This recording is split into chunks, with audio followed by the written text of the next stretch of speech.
மக்களை 2 அதிர்ச்சி தரும் சம்பவங்கள தான் இன்னைக்கு இந்த வீடியோல வந்து பார்க்க போறோம். அவங்களுடைய நிலைமையிலலாம் கொஞ்ச நேரம் கூட நம்மளால வந்து இருக்க முடியாதுங்க. அவ்வளோ பரிதாபமா இருக்கு. மனசு ரொம்ப ஏங்குது. இது போன்றலாம் நடக்கக்கூடாது. இனிமேலும் நடக்கக்கூடாது அப்டின்ட்டு. என்ன நடந்திருக்குன்னா, அதாவது திருச்சியில ஒரு செவிலியர் பெண்மணிக்கு தவறுதலா மாத்தி ஆப்ரேஷன் பண்ணிட்டாங்க அப்டின்ட்டு சொல்லப்பட்டு வந்துகிட்டு இருக்கு. இன்னொரு பக்கம் வந்து அவங்களுக்கு வந்து இந்த அனஸ்தீசியா வந்து அதிகமா போட்டுட்டாங்க.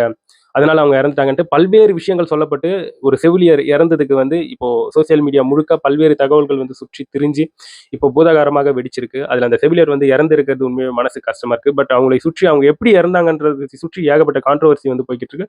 பட் அவங்க இறந்ததுல ஒரு பிரச்சனை இருக்கு அப்படின்றது மட்டும் அந்த செவிலியர்களுடைய போராட்டத்தை வந்து பார்க்கும்போது தெரியுது. இன்னொரு பக்கம் சென்னை மெரினாவுக்கு வந்து குடும்பத்தோட ஒரு ஃபேமிலி வந்து போயிருக்காங்க. ஸோ ஒரு அம்மாவுடைய கண்ணு முன்னாடியே அவங்களுடைய 2 மகன்கள் கடல்ல அலையால அடிக்கப்பட்டு கடலுக்குள்ள வந்து போய்க்கிட்டாங்க. நேத்து நடந்திருக்க சம்பவம் இப்போ வரைக்கும் அந்த 2 குழந்தைகளுடைய உடம்ப கண்டெடுக்கல அப்படின்ற ஒரு செய்தி மனச வந்து நொறுக்குதுங்க. 2 ஆண் பசங்க. உண்மையாவே ரொம்ப பாவமா இருக்கு. அந்த தாய் கதறக்கூடிய விஷயங்கள்லாம் பார்க்கும்போது உண்மையாவே ரொம்ப கஷ்டமா இருக்குங்க. அதெல்லாம் என்னன்றத பத்தி இன்னைக்கு இந்த வீடியோல வந்து ஒன் பை ஒன்னா உங்ககிட்ட சொல்றேன். முதல்ல திருச்சி மாவட்டத்துல இருக்கக்கூடிய ஒரு அரசு மருத்துவமனையில கீதா அப்படின்கின்ற ஒரு செவிலியர் மாணவி வந்து என்ன பண்றாங்கன்னா, அவங்களுடைய மூக்கு பகுதியில ஏதோ ஒரு பிரச்சனை இருக்கு அப்படின்றதுக்காக அந்த அரசு மருத்துவமனையில வந்து சிகிச்சை பெறுவதற்காக, ஆப்ரேஷன் செய்வதற்காக அங்க போய் அட்மிட் ஆகுறாங்க. அப்படி அட்மிட் ஆனவங்களுக்கு வந்து என்ன நடந்திருக்குன்னா, அவங்களுக்கு வந்து மாத்தி ட்ரீட்மெண்ட் பண்ணிட்டாங்க. அதாவது என்ன சொல்லப்பட்டு வந்துகிட்டு இருக்குன்னா, அனஸ்தீசியா வந்து அதிகமா குடுத்துட்டாங்க அப்படின்ட்டு சில தகவல்கள் வந்து சுற்றி தெரிஞ்சுகிட்டு இருக்கு. அதன் காரணமாக அவங்க வந்து உயிரிழந்துட்டாங்க. அப்படின்ற தகவல் தான். இதை அறிஞ்ச அங்க இருக்கக்கூடிய செவிலியர்கள் இருப்பாங்களே, செவிலியர்கள், அவங்க மாணவர்கள் அவங்கலாம் போராட்டத்துல வந்து இறங்கிட்டாங்க. ரோட்ல இறங்கி தர்ணா பண்ண ஆரம்பிச்சுட்டாங்க. உட்கார்ந்துட்டாங்க. அவங்க அங்க அந்த இடத்துல வந்து பல விஷயங்களை வந்து பேசியிருந்தாங்க. அவ்வளோ விஷயங்கள் வந்து பேசியிருந்தாங்க. அவங்களுக்கு நடக்கக்கூடிய பிரச்சனை, எங்கள எந்த அளவுக்கு பார்க்குறாங்க, நாங்க எந்த அளவுக்கு ட்ரீட் பண்ணப்படுறோம் அப்படின்ட்டு ஏகப்பட்ட விஷயங்கள் வந்து பேசியிருந்தாங்க. அதுல வந்து சில கம்ப்ளைண்ட்ஸ் வந்து அவங்க வந்து பதிவு பண்ணியிருந்தாங்க.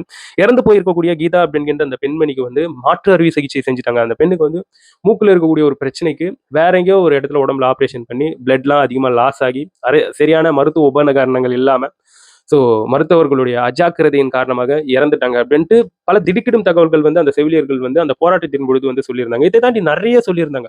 இதுல மேஜரா சொல்லப்படக்கூடிய ஒரு பிரச்சனை இதுதான் நடந்திருக்கும் அப்படின்ட்டு இப்ப சோசியல் மீடியால தீயா பரவிட்டு இருக்கிறது. அந்த பெண்ணுக்கு வந்து அனஸ்தீசியா அப்படின்ற அந்த மயக்க ஊசி அப்படின்ட்டு சொல்லக்கூடிய அதோடைய டோசேஜ் வந்து அதிகமா கொடுத்ததால அவங்க இறந்துட்டாங்க அப்படின்ற இவ்வாறான தகவல் வந்து சுற்றி தெரிஞ்சுக்கிட்டு இருக்கு.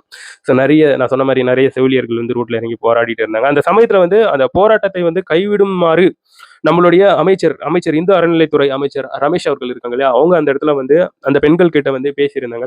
அந்த மாதிரி பேசின பிறகுதான் அந்த போராட்டம் என்பது கைவிடப்பட்டிருக்கு அப்படின்ற ஒரு தகவல்கள் இப்போ வந்து சுற்றி தெரிஞ்சுக்கிட்டு இருக்கு. அந்த இடத்துல ரமேஷ் அவர்கள் கிட்ட அந்த செவிலியர்கள் வந்து நிறைய கோரிக்கைகளை வந்து முன் வச்சிருந்தாங்க. அதற்கேற்பவர் ரமேஷ் அவர்கள் வந்து என்ன சொல்லியிருந்தாருன்னா, சென்னையில இருந்து ஒரு மருத்துவ குழு, சிறப்பு மருத்துவ குழு வந்து இப்போ திருச்சிக்கு வந்து அந்த சம்பவத்துல என்னென்ன நடந்திருக்கு அப்படின்ற ஒரு விசாரணையை வந்து மேற்கொள்வாங்க. அப்படி விசாரணை மேற்கொள்ளப்பட்ட பிறகு அதுல தப்பு இருக்குமாயினால் கண்டிப்பா தக்க தண்டனை வந்து வாங்கி தருவோம் அப்படின்ட்டு ரமேஷ் அவர்கள் அந்த போராட்டத்துல ஈடுபட்டு இருக்கக்கூடிய செவிலியர்களுக்கு வந்து உறுதி உறுதி கொடுத்திருக்காருங்க. அதே சமயத்துல அந்த செவிலியர் பெண்கள் வந்து அந்த கீதா என்கின்ற அந்த பெண்ணுடைய இறுதி ஊர்வலத்துலலாம் கலந்துக்கூடிய அந்த காட்சிகள், அவங்க கலங்கி அழக்கூடிய அந்த காட்சிகள்லாம் பார்க்கும்போது உண்மையா மனச வந்து தொலைக்குதுங்க. அந்த அளவுக்கு மனசுக்கு ரொம்ப கஷ்டமா இருக்கு. இப்போ கவர்மெண்ட் சார்பாக, தமிழ்நாடு அரசு சார்பாக என்ன பண்ணியிருக்காங்கன்னா, அந்த கீதா என்கின்ற அவங்களுடைய பெற்றோர்களுக்கு வந்து ஸோ அரசு சார்பாக ஒரு பட்டா, இலவச நிலம் பட்டா அப்படின்றது குடுக்கப்பட்டிருக்கு அப்படின்ற மாதிரியான நியூஸ் வந்து இந்த இடத்துல வந்து பார்க்க முடியுது.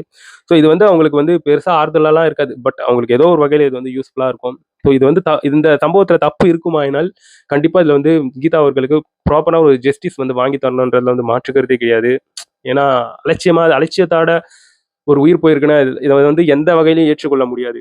நம்ம என்ன வேணாலும் திருப்பி எடுத்துடலாம். பட் உயிர் போச்சுன்னா, அது உயிர் போனது தான். அதுல ஒரு அலட்சியம் விளையாடி இருக்குன்னா, அவங்க மேல வந்து சரியான ஒரு நடவடிக்கை எடுக்கணும். கடும் நடவடிக்கை எடுக்கணும்.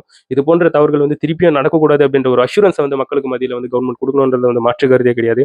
இந்த மாரியான ஒரு சூழ்நிலையில இன்னொரு அதிர்ச்சி தரும் செய்தி என்னன்னா, ஒரு அம்மா என்ன பண்ணியிருக்காங்கன்னா, தன்னுடைய ஆண் குழந்தைகளை 2 பேர கூப்பிட்டுட்டு மெரினா பீச்சுக்கு வந்து போயிருக்காங்க. அப்படி போனவங்க கடல்ல இறங்கி, அவங்க அந்த இடத்துல வந்து குளிக்கணும் அப்படின்ட்டு முற்படும்போது, அந்த இடத்துல வந்து மொத்தம் 3 பேர். ஒரு அம்மா, ஒரு பையன், அந்த பையனுக்கு ஒரு தம்பி அப்படின்ட்டு 3 பேரு. அதுல வந்து தம்பி திடீர்னு அந்த கடல் அலையில சிக்கி உள்ளிழுக்கப்படுறான். அந்த குழந்தைய காப்பாத்தணும் அப்படின்ட்டு அண்ணன் சச்சின் அப்படின்ட்டு ஒருத்தன் இருக்கான். அவன் அந்த குழந்தைய காப்பாத்தணும்ன்ட்டு முற்படும்போது, அவனையும் அந்த கடல் அலைகள் வந்து உள்ள அப்படியே அடிச்சு கொண்டு போயிடுது. ஸோ கடல்ல அப்படியே மாயமாவுறாங்க. அவங்க அம்மா அந்த இடத்துல இருக்கக்கூடிய அனைத்து நபர்கள் கிட்ட வந்து கூப்பாடு போட்டு கதறி அழுவுறாங்க. "என் பிள்ளைய காப்பாத்துங்க. ப்ளீஸ் சார், காப்பாத்துங்க சார்" அப்படின்ட்டு எல்லாருடைய கால பிடிச்சு கெஞ்சக்கூடிய அந்த காட்சிகளை வந்து பார்க்கும்போது, மனசு நொறுங்குதுங்க. உண்மையாவே ரொம்ப கஷ்டமா இருக்கு. நியூஸ் சேனல்லாம் போய் பேட்டி எடுக்குறாங்க. அவங்க கிட்ட அவங்க என்னென்ன சொல்றாங்க தெரியுமா? விஜய் அவர்களுடைய பெரிய ரசிகர் எங்க பசங்க. ஸோ விஜய் அண்ணா வந்து ஜெயிக்கணும் அப்டின்ட்டு அவங்க வந்து சொல்லியிருந்தாங்க. நெறைய விஷயங்கள வந்து பேசியிருந்தாங்க அப்டின்ட்டு ஸோ விஜய் அண்ணாவ சார்ந்து கூட டிவிகே கட்சியின் தலைவர் விஜய் அவர்களை பற்றியும் அவங்க வந்து நெறைய விஷயங்கள இந்த இடத்துல வந்து பேசியிருந்தாங்க. அவங்க கெஞ்சுறாங்க, லிட்டரலி கெஞ்சுறாங்க. ஏதாச்சும் பண்ண முடியுமா? அந்த கடலுக்குள்ள போயிட்டு என் பிள்ளைங்கள வந்து காப்பாத்துங்க. உங்களுடைய முகத்த பார்க்க முடியாம என்னால இருக்க முடியாது அப்டின்ட்டு அவங்களுடைய அம்மா, அங்க இருக்கக்கூடிய உறவினர்கள், அதுக்கப்புறம் அவங்க அப்பா வராங்க. லிட்டரலி நொறுங்கி போயிட்டேங்க. உண்மையாவே மனசுக்கு கஷ்டமா இருக்கு. கடவுளுக்கு கண் இல்லையா இந்த இடத்துல அப்டின்ட்டு கேட்க தோணுது. பிஞ்சுகளை வந்து இந்த அளவுக்கு பறிகொடுத்து, அவங்க அம்மா, அப்பா அழுவக்கூடிய அந்த விஷயங்கள் வந்து எந்த ஒரு பெற்றோருக்கும் வரக்கூடாதுன்ட்டு தான் இந்த இடத்துல வந்து சொல்ல முடியும். ஸோ இப்ப வரைக்கும் அந்த குழந்தைகளுடைய அந்த நிலை என்ன ஆயிருக்கு? கடலுக்குள்ள முழுகி போன அந்த குழந்தைகளுடைய நிலை என்ன ஆயிருக்கு? யாராச்சும் காப்பாத்தியிருப்பாங்களா? இல்ல கடல்லயே முழுகிட்டாங்களா? அப்டின்ட்டு எந்த ஒரு நியூஸ இப்ப வரைக்கும் கேள்விப்படல. கோஸ்டல் சார்ந்திருக்கக்கூடிய அதிகாரிகள் தான் இந்த சம்பவத்தில ஈடுபட்டு காப்பாத்தணுமா அப்டின்ட்டு இவ்வாறான தகவல்கள் வந்து பரிமாறப்பட்டிருக்கு அந்த பெற்றோர்கள் கிட்ட. ஹெல்ப் தேடி அந்த அளவுக்கு அலையோன்னு அலைஞ்சு திரிஞ்சுகிட்டு இருக்காங்க. அவங்க உறவினர்கள் குடுக்கக்கூடிய பேட்டியெல்லாம் பார்க்கும்போது மனசுக்கு கஷ்டமா இருக்கு.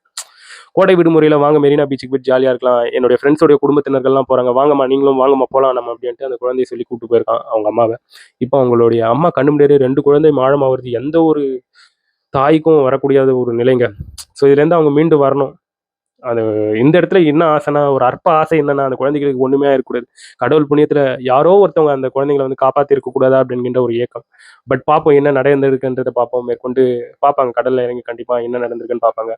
ஸோ எந்த ஒரு பிரச்சனையும் இல்லாம அந்த குழந்தைகள் வந்து மீட்டெடுக்கப்படணும். இத பற்றி நீங்க என்ன நினைக்கிறீங்கன்றது ஓப்பனா என்னோட கமெண்ட் செக்ஷன்ல எழுதுங்க. நான் வந்து உங்கள அடுத்த வீடியோல பார்க்குறேன். பாய் நண்பர்களே.